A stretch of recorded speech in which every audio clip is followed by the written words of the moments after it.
Good morning dear students.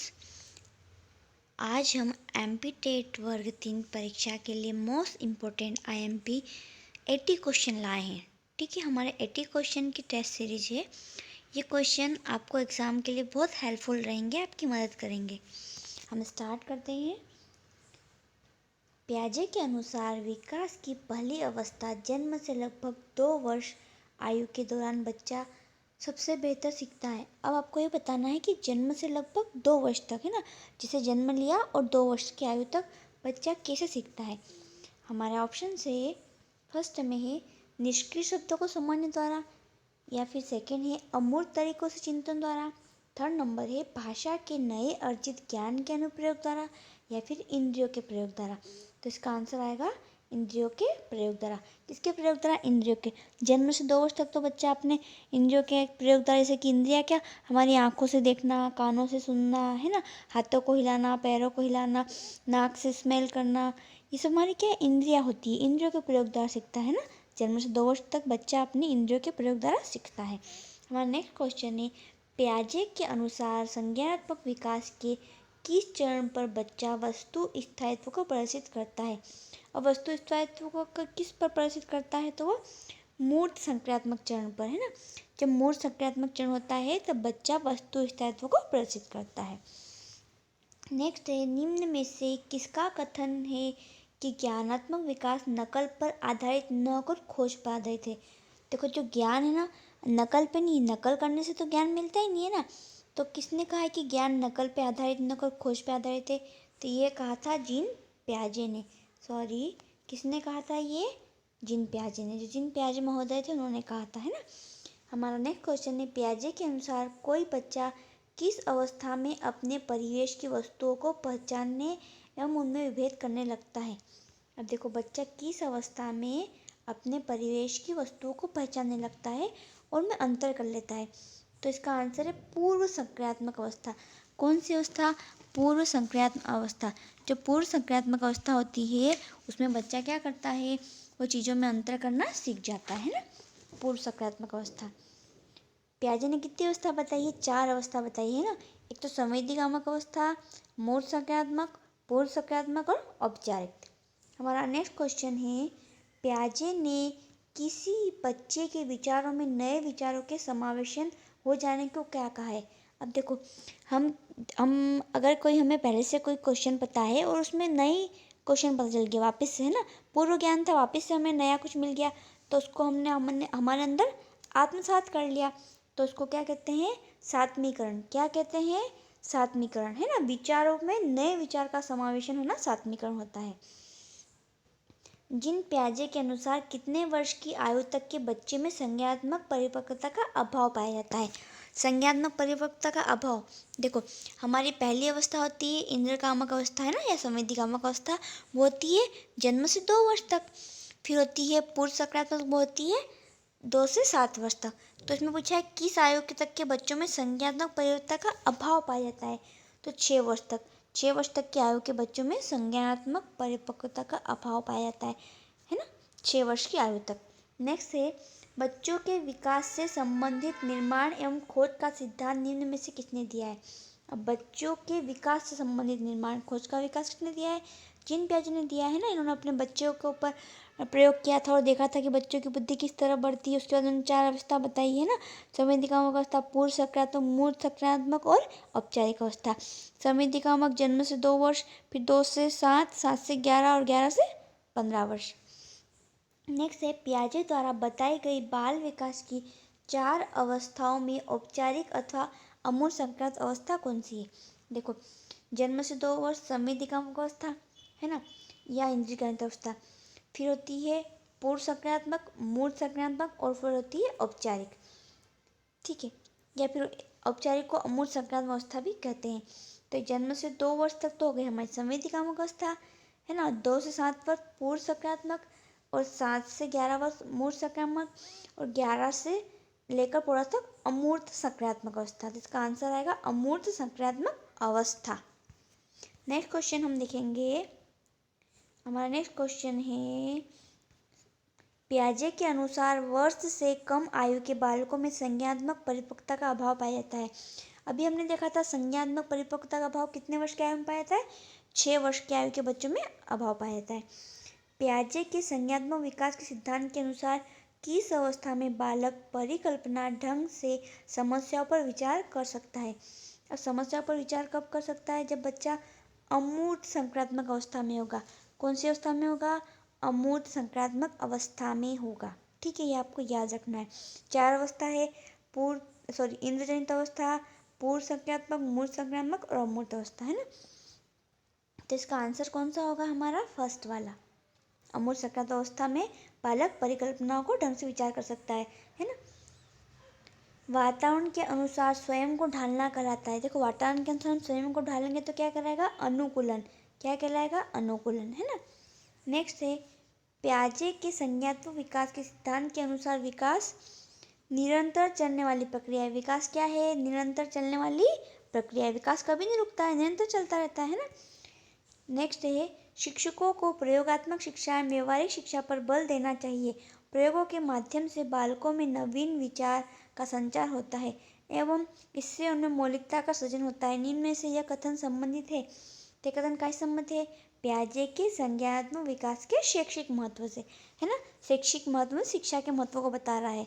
ये याद रखना है आपको कि शिक्षकों को प्रयोगात्मक शिक्षा एवं व्यवहारिक शिक्षा पर बल देना चाहिए। प्रयोगों के माध्यम से बालकों में नवीन विचार का संचार होता है। अब बालकों में नवीन विचार का संचार होता है तो आप सोच लेना कि नवीन विचार का संचार तो पियाजे ने कहा है, तो इसका आंसर आएगा पियाजे के संज्ञानात्मक विकास का सिद्धांत। नेक्स्ट है, निर्माण और खोज का सिद्धांत निम्नलिखित में से किसने दिया है? अब निर्माण एवं खोज का सिद्धांत तो जीन पियाजे ने दिया है ना, जीन पियाजे ने। पियाजे क्या थे? मनोवैज्ञानिक थे, है ना। उन्होंने बच्चों के ऊपर किया था ना प्रयोग और बच्चों के बारे में सिद्धांत दिए। इंद्रजनित गामक अवस्था होती है। अब देखो, इंद्रजनित मतलब इंद्रियों का प्रयोग, है ना। इंद्रियों का प्रयोग कब करता है बच्चा?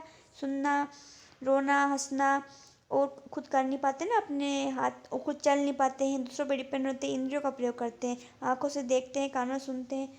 जन्म से 2 वर्ष तक, है ना। जन्म से 2 वर्ष। निम्नलिखित में से किस अवस्था में भाषा संबंधी योग्यता का विकास अपने चरमोत्कर्ष पर होता है?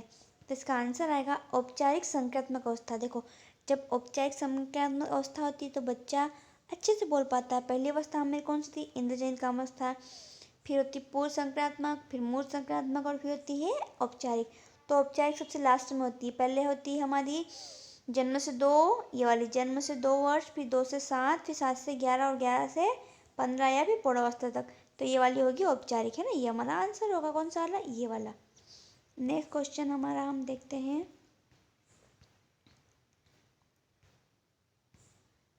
बच्चों में भाषा का विकास प्रारंभ हो जाता है। बच्चों में भाषा का विकास कब प्रारंभ हो जाता है?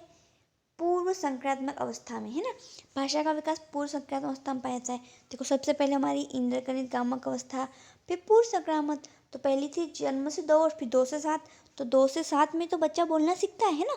जब बच्चा 2 वर्ष का होता है तो बोल पाता है कम, अच्छे से नहीं बोल पाता, लेकिन 2 से 7 वर्ष में वो अच्छे से पूरी तरीके से भाषा पर पकड़ कर लेता है ना। नेक्स्ट है, कोलरबर्ग के द्वारा प्रस्तावित निम्नलिखित चरणों में से प्राथमिक विद्यालयों के बच्चों में किन चरणों का अनुसरण करना चाहिए?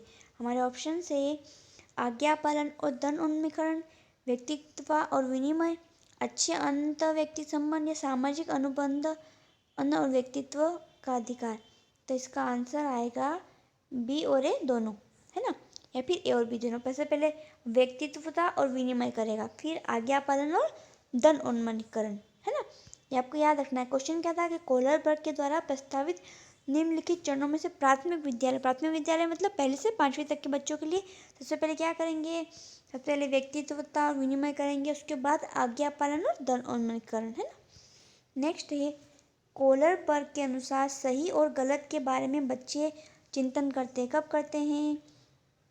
अलग आयु में अलग तरीके से। देखो, हर सब बच्चे अलग अलग आयु में अलग तरीके से। छोटा बच्चा रहेगा तो वो सोच अलग तरीके से रहेगा, अलग एज में जाएगा तो थोड़ा और बड़ा होगा तो अलग टाइप से सोचेगा, है ना।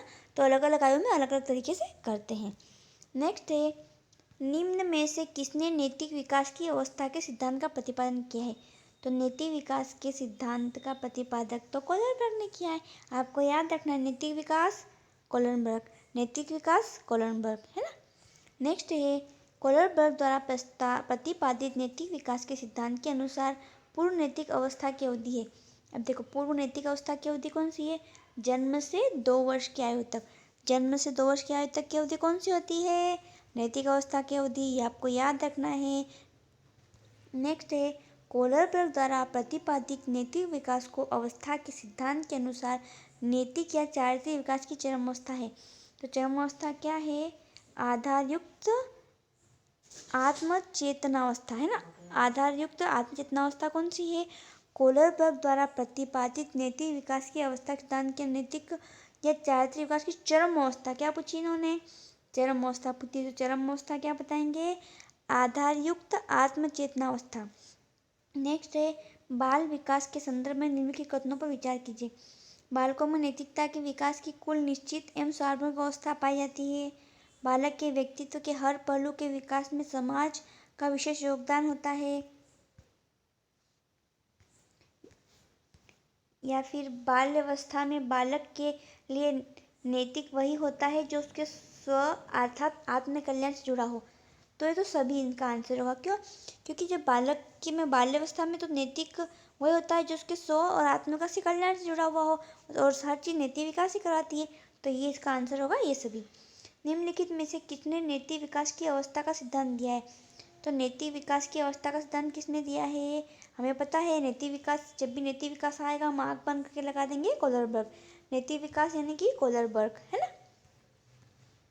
नेक्स्ट है, कोलरबर्ग के अनुसार परंपरागत नैतिक स्तर है। परंपरागत नैतिक स्तर 10 से 13 वर्ष। परंपरागत नैतिक स्तर कौन सा है? 10 से 13 वर्ष तक। क्या है ये परंपरागत नैतिक स्तर? निम्नलिखित में से किसका संबंध पूर्व नैतिक स्तर से है? तो पूर्व नैतिक स्तर से आत्म केंद्रीकरण, जो आत्म केंद्रित निर्णय है ना, उसका संबंध किससे है? पूर्व नैतिक स्तर से। पूर्व नैतिक स्तर से किसका संबंध है?